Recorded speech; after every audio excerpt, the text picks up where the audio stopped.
So I have to admit, Bethesda adding these shelters into the game was an amazing idea. This has been an amazing experience, especially of course for builders, because not only do we get all of our camp budget at the top like we used to regularly, but now we get a whole nother camp budget that we can use down below in our shelter. Should just say it's our shelter budget. Like, let me show you real quick for an example. As you can see, that's my budget down here in the shelter. Now let me go up above. Boom. Okay, so I'm up above now, and as you can see, here is my budget, not inside the shelter. I'm maxed out here. So yeah, we just get way more to build with now. We can build so much more, and it's cool down here because we have more freedom to build within our shelter. For instance, I can just place this sign right here. I don't have to worry about it, being attached to anything. Or I could just, add these floating candles right here. Like, you get that kind of freedom to build with. You don't have to technically have to be attaching things like how they're supposed to. Like, you can make curved walls so much easier down here too. Like bam. Oh, that, okay. Let's just pretend that didn't happen. And let me toggle snapping off. Yep, I just did that. And bam, I just did that in one try. You see? One try. It's that easy. I'm just kidding. Obviously, I messed up a little bit, but yeah, you get the point. Like, you have more freedom to build with down in your shelter. And this has chain reacted loads more creative builds that you'll see around. In this video, I'm actually going to be showing you 2 really creative ones, and I'm also going to be showing you my shelter build at the end. Not as creative as the first 2 that I'll be showing you in this. They're actually remakes of some things that you might have seen. Okay, so both of these builds are built by the same person. She goes by Rinaire. If you haven't checked her out on YouTube, she's also on Twitter as well. Feel free to go check out her content. I'll have links down below in the description to her YouTube channel as well as her Twitter. Consider giving her a follow and subscribing to her channel if you'd like. She's the one that created, once again, both of these really creative shelter builds that I wanted to show off. As soon as I seen these on Twitter, I was like, what the heck? It literally blew my mind seeing this in Fallout 76. And I thought the community would also love to see this kind of creativity. It actually sparked a little bit of inspiration in me too, to be honest with y'all. I now want to recreate something from one of my old school favorite games. But as you can see, entering inside this shelter, look what we have, guys. I mean, do I even have to say what this build is? Let me just pop up an image. Here is the image she was inspired from. And here is what she has built in Fallout 76. Okay, I'll just say it. She has built parts of Hogwarts in Harry Potter. This is...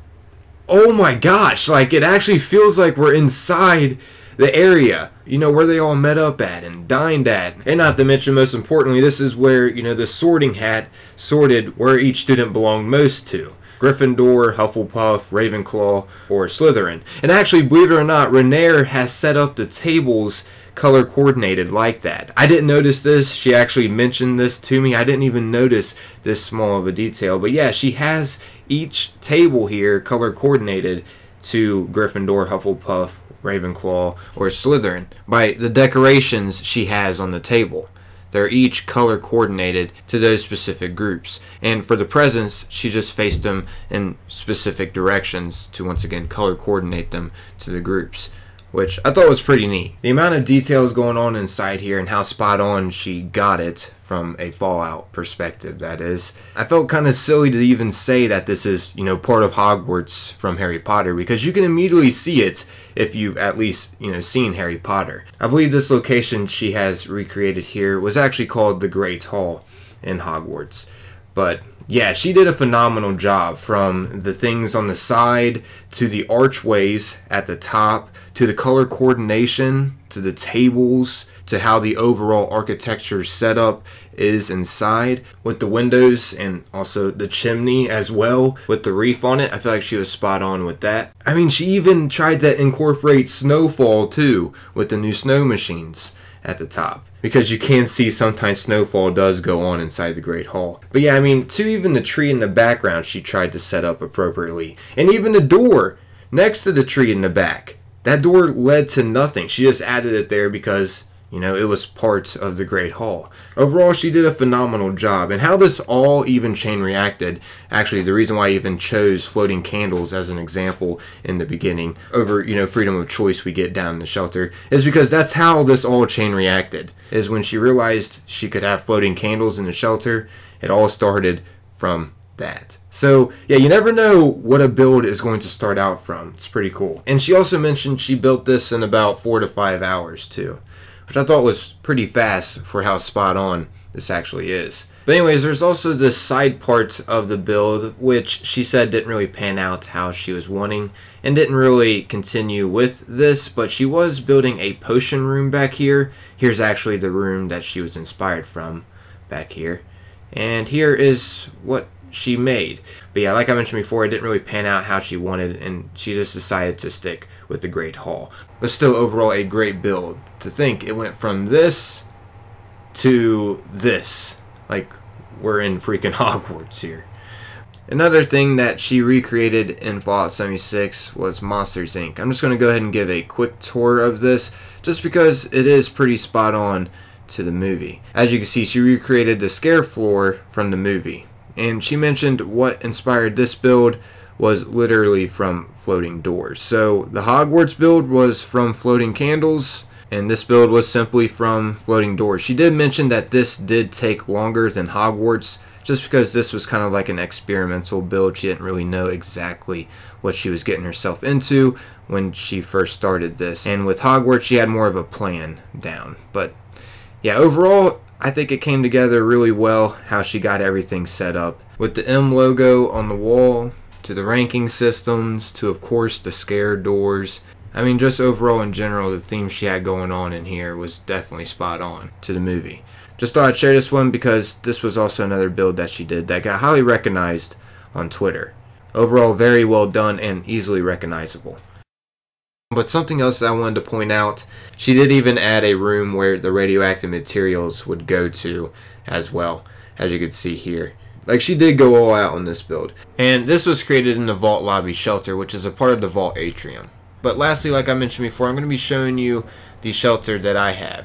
I'll be giving more of an in-depth tour over this shelter sometime in the future, but I just want to show you real quick what I have created in the free shelter. The goal was to try to get this to feel scrappy like, and I will mention that I did not build this alone. I had a lot of help from a guy who goes by Crooked60 with this. Hopefully you found the shelters made by Rinaire enjoyable, and once again, if you want to go support her in some kind of way, feel free to go check out her Twitter or her YouTube and maybe subscribe or follow her if you want, that is. But yeah, now let's go ahead and get into this shelter that I have created underneath the Cranberry Bog environment. I actually have created a Cranberry Bog settlement that I'll be showing off sometime in the near future. It's pretty much done.